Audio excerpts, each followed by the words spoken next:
Then I usually suggest that we pet them on top of their head because that's where we pet dogs.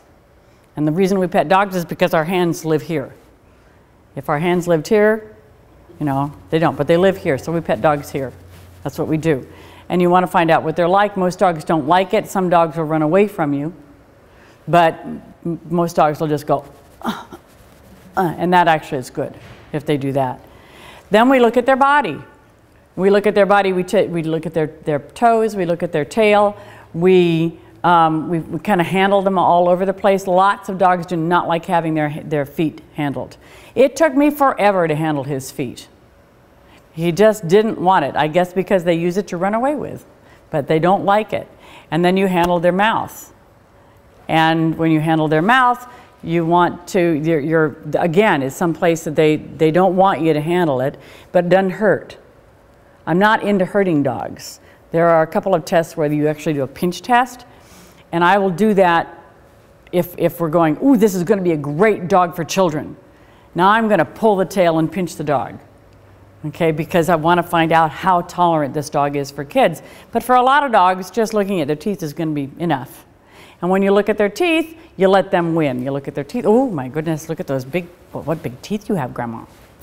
And then you do it again and again and again so that the dog believes it can win. It believes that if it does this enough, that you will not, that you'll stop doing it. And then you actually will hold it. And that's when you're telling their age and whatnot, you know. So if a dog bites you, it just flunked. You know, if a dog bites you at any given time, it flunks. Because biting is not what we want.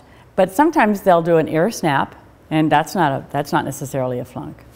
Just that, because that's usually saying, please get away from me.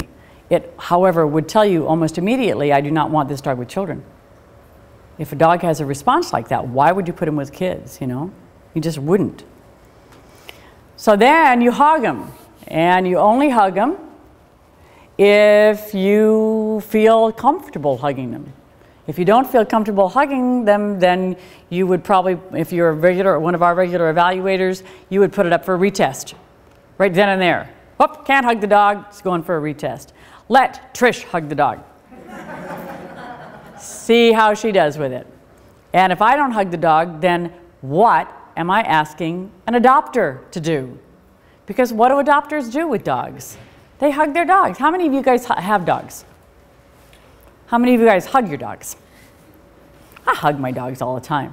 The only time I don't is during poison oak season, because then I know what's going to happen to me. So, but you hug if you think the dog is going to react appropriately. That doesn't mean he will. I was hugging a Vizsla actually once, and I got my hands around the Vizsla the right way and all that kind of stuff, and all of a sudden it was like I heard the teeth marks next to my ear. He had missed my ear by just a tiny little bit, and the only reason he'd missed my ear is because I was holding him right. So it's one of those things that you go, oh, this is how you hold a dog. Good, good. And I had not expected him to do that because he had done so well up till then. But it certainly told us something, and told us something really important right away. Yes?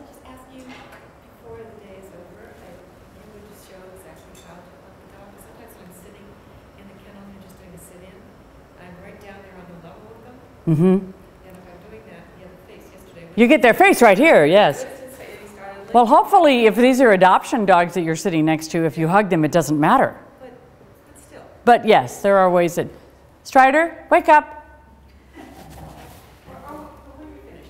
Okay, I'll show you afterwards, okay? But essentially, you make it so that your face is safe, and then you hold them pretty still around their body. So you've got their head here, and, you know... Small dogs?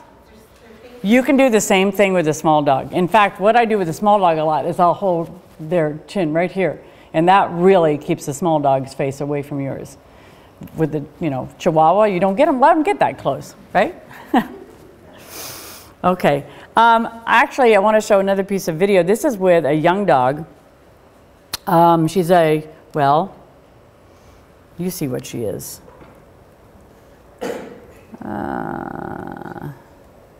Handling.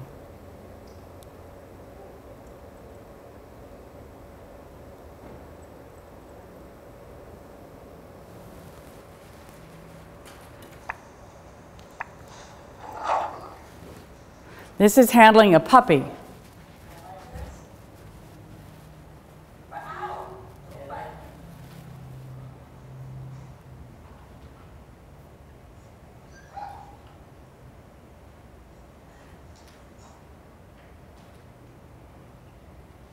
This is a full test on a puppy. What do you think she is? If you didn't read the thing up there. You read it. What was it? It's a Jack Russell Terrier Border Collie mix. Oh my goodness. So it's a Border Jack. And it's a tough little cookie too. Sounds good for a flyball. Yeah, great flyball dog. But she doesn't like to get handled. This is just a play test. This is one of the things that we do. We have them play with another dog, and she obviously likes to play with the other dog. And I'm running out of time, so what I'm going to do is put this on hold, because I'm going to get... Strider in the video. Oh yeah, that's Strider when he was younger. And I'm going to go... Well, let me see. Oh, she's cute. Yes, she's really cute. I don't think I have any of holding, not on this one, of holding an adult dog. But I want to go to the other thing. That's play. We do play with the dog or with people. And then we do resource guarding. And I just wanted to show that puppies can be a resource guarder, so I will go on with this video. Resource guarding is guarding of food or guarding of chewies, either one, and or some kind of toys of one sort or another. And it can range from youngsters all the way up to older dogs. You know, if a puppy can be pretty possessive. Okay, so I'm going to go on with her here.